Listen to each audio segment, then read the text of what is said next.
All right, here we're going to be comparing heat, vapor pressure, boiling points to each other. So we're going to have to be using the Clausius-Clapeyron equation. So I'm going to write it up here because we're going to need it for these next two problems. And don't memorize this. I'm going to tell you what it is. So natural log P2 over P1 equals negative delta H vaporization over R times 1 over T2, 1 over T1. All right, so we got to get oriented in this problem. We're dealing with ethanol. Heat of vaporization, so that's going to be our delta H right there. Normal boiling point is going to be T1. So we want to know what is the vapor pressure of ethanol at, this is going to be T2.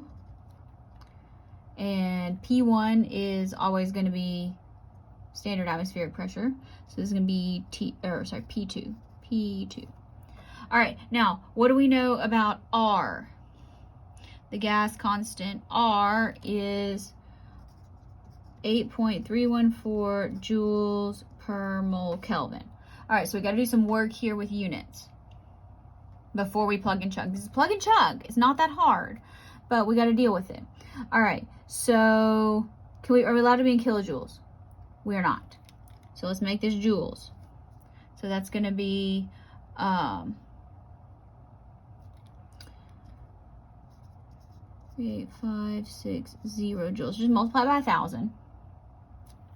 So it's going to be joules per mole. All right, now we got to get these in kelvins. How do we get to Kelvin? What do we do?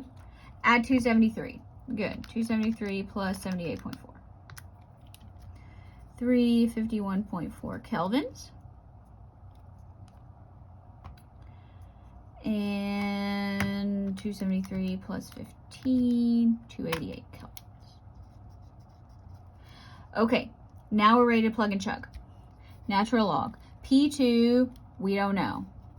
P1, atmospheric pressure. It's easier to tell change. You can make this 1 atmosphere if you want. I like to use millimeters of mercury here. It's a little bit easier to compare, but not required. Okay. Negative delta H 38560 joules per mole over R 8.314 joules per mole Kelvin. So the joules per mole go out. Kelvin actually comes up here because it's denominator.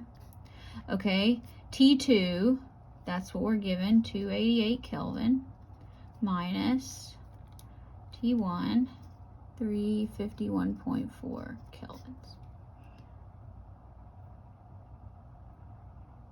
Okay, so now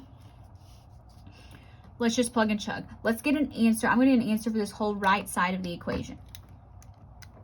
So I'm going to subtract fractions first. How you do this is up to you.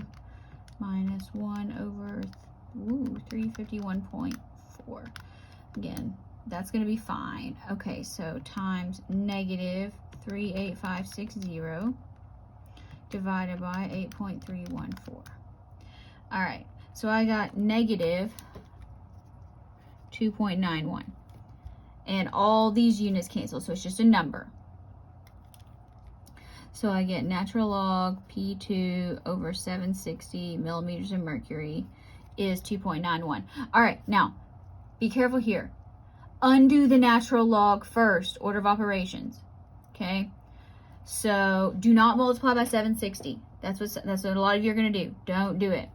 So P2 is going to equal 760. To undo the natural log, you take e to this power. So what I do on the calculator, I'm just writing it like that, is I take e to that power and then multiply by 760. And I got 41.6.